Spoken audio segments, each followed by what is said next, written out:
Alright guys, I'm trying something a little bit different in this new room here. If you've been following my channel, you know I don't normally film in here. This is a new floor I built in my house. I'll give a full tour. I'll give you a little quick tour right now so you can have a peek around. But it also factors into why I bought this camera and not the Leica SL3. If you can do the math, you can probably realize why. But there's actually a lot more to it. I'm going to talk about why I bought this camera, the Leica SL2, as a working professional photographer in 2025, rather than the Leica SL3 or the Leica SL3-S. I already have a Leica SL2-S that I'm filming this episode on. And I'm going to talk about my specific use cases for this camera, which is going to be way different than yours. So don't buy this camera because I bought it. I'm just going to tell you how I'm using it, how I intend to use it. And I'm not going to be talking about specs. I'm not going to be comparing specs between this camera and the SL3. I'm just going to talk just openly about why I bought this camera. Because I did a video a long time ago. I was invited as a special guest by Leica to the release of the Leica SL3. I talked about why I was thinking strongly about buying that camera for my commercial work, why I never did, and why I bought this instead. So first, just a little background about me. If you're new here to my channel, I'm Justin Mott. I am based here in Hanoi, Vietnam. I've shot over 100 assignments for the New York Times. My work has been featured in National Geographic, Times, Forbes, most major publications. I also shoot commercially for some of the biggest global brands in the world, and I do so in a very editorial style. Now, I also shoot with Sony. A full disclosure, I run a commercial photography and video production business called Mott Visuals, and for that company, we have multiple shooters, including myself. We do a ton of hybrid shoots, so video and stills. And really, why? Well, two reasons. Mainly the price. We need to scale. We have multiple cameras. We have multiple crews on multiple shoots in multiple countries at the same time. I can't have like 5 different Leica cameras. It just gets too expensive. The same goes for the lenses. And then also, just to be blunt, the video capabilities on Sony is just blows away Leica. So why do I use Leica cameras at all? Well, I've done a whole episode about why I use Leica cameras, but just a quick synopsis of it is I love the Leica design. I love the feel of my hand. I love the menu system. I love the optics. I love access to the R lenses, the M lenses, and even now the SL lenses. So I've been using the Leica SL2-S for about a year for my own personal work. So that's documentary work, stories, my street photography. I use an M10D. I also use the SL2-S. And then for my sort of editorial style commercial shoot, so a smaller crew, just me, sometimes I'm doing video and stills. So for that, I've been very happy using the SL2-S for about a year now. A good example of a type of shoot I would use that camera on. Been doing a lot of shoots for restoration hardware in the US. So shooting very naturally, minimal lights, natural moments, but for commercial purposes. So shoot like that for the restoration hardware, for example, will be a couple portraits of their subject, could be an artist, could be a designer. Then I might be doing sort of reportage factory shots, the process of making something. For me, I can slow down in those type of shoots. I might have to get everything done in a day, but it's not like I need rapid autofocus. So I can use my Leica M series lenses. I can use subpar autofocusing, or at least subpar compared to what else is out there, but it works just fine for me, the SL2-S. So the upgrade to the SL3 autofocus is significant, but it's not that important to me. So then you might say, like, why not just stay with the SL2-S or get 2 of them? Well, I need to have 2 cameras, first of all, just because I'm a working professional photographer.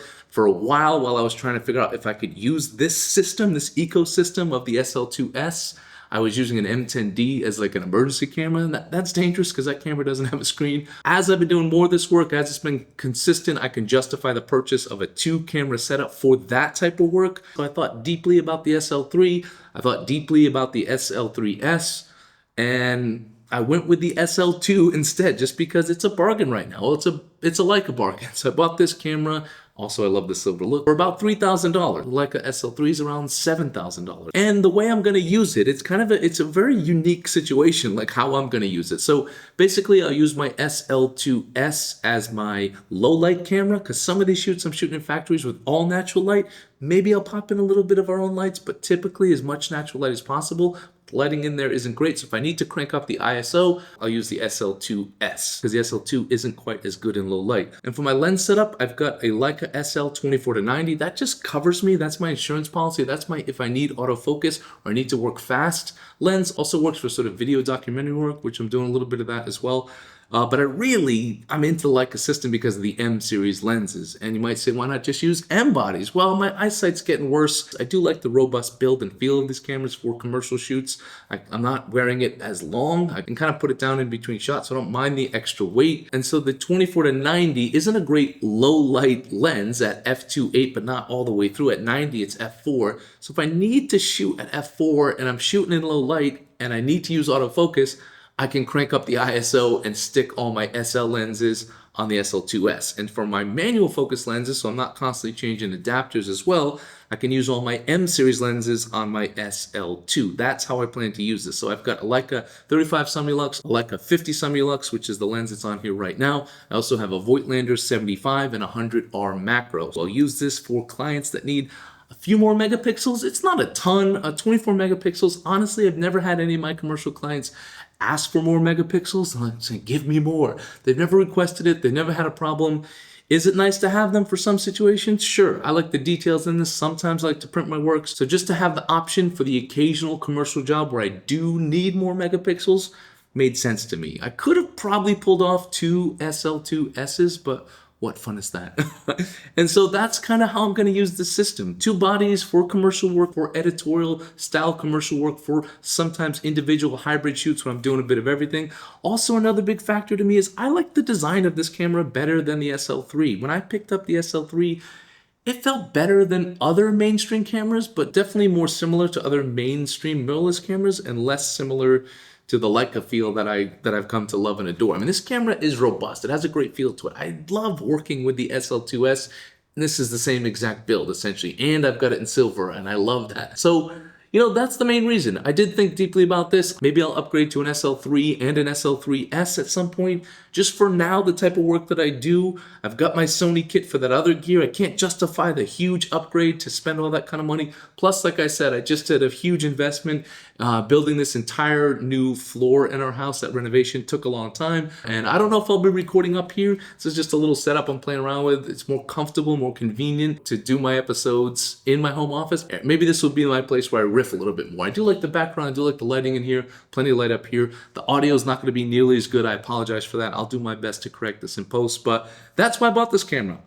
We'll see. I've got a bunch of shoots coming up. I'm going to use it on it. I'm going to use this system with it. I like the design. I like the price at only $3,000 compared to $7,000. I like pairing it with the SL2-S I can use for video. Right now, my SL2-S is sitting on a whole cage system. Definitely not the best video camera, but do the job. You might also ask yourself what this is doing here. On my next episode, I'm going to do a full review on this new Pilot Series bag from my friends over at Wotancraft. This is their leather Pilot Series in the 7-liter bag. Just came out. Definitely an awesome bag to pair with this. It works well actually with one SL body and a 24-90, but it's a great bag for like stylish and practical street photography. If you're interested in a Wotancraft bag, check out the link. If you're not interested in the bag, don't buy one because I said so, but I have an affiliate link in the description box below. I also have a few openings for my Northern Vietnam photography workshop. I've got all these new workshops, private workshops, customizable workshops, group workshops in Vietnam in March, and then again at the end of November, early December. That one isn't open for registration yet, but it will be soon. But the March one, I have a few slots. Check that out. If you're interested in learning from me for online classes, I do have a bunch of online classes to choose from. I even do gear talks. I even do one-on-one consultations where we can talk about anything you want to talk about. All that's available at askmott.com. Thank you guys for tuning in. Thank you to Wotancraft for sponsoring this episode and for this bag. Full review coming out on that bag soon. Thank you guys for tuning in. Don't forget to like, share, and subscribe, and don't forget to have a wonderful day.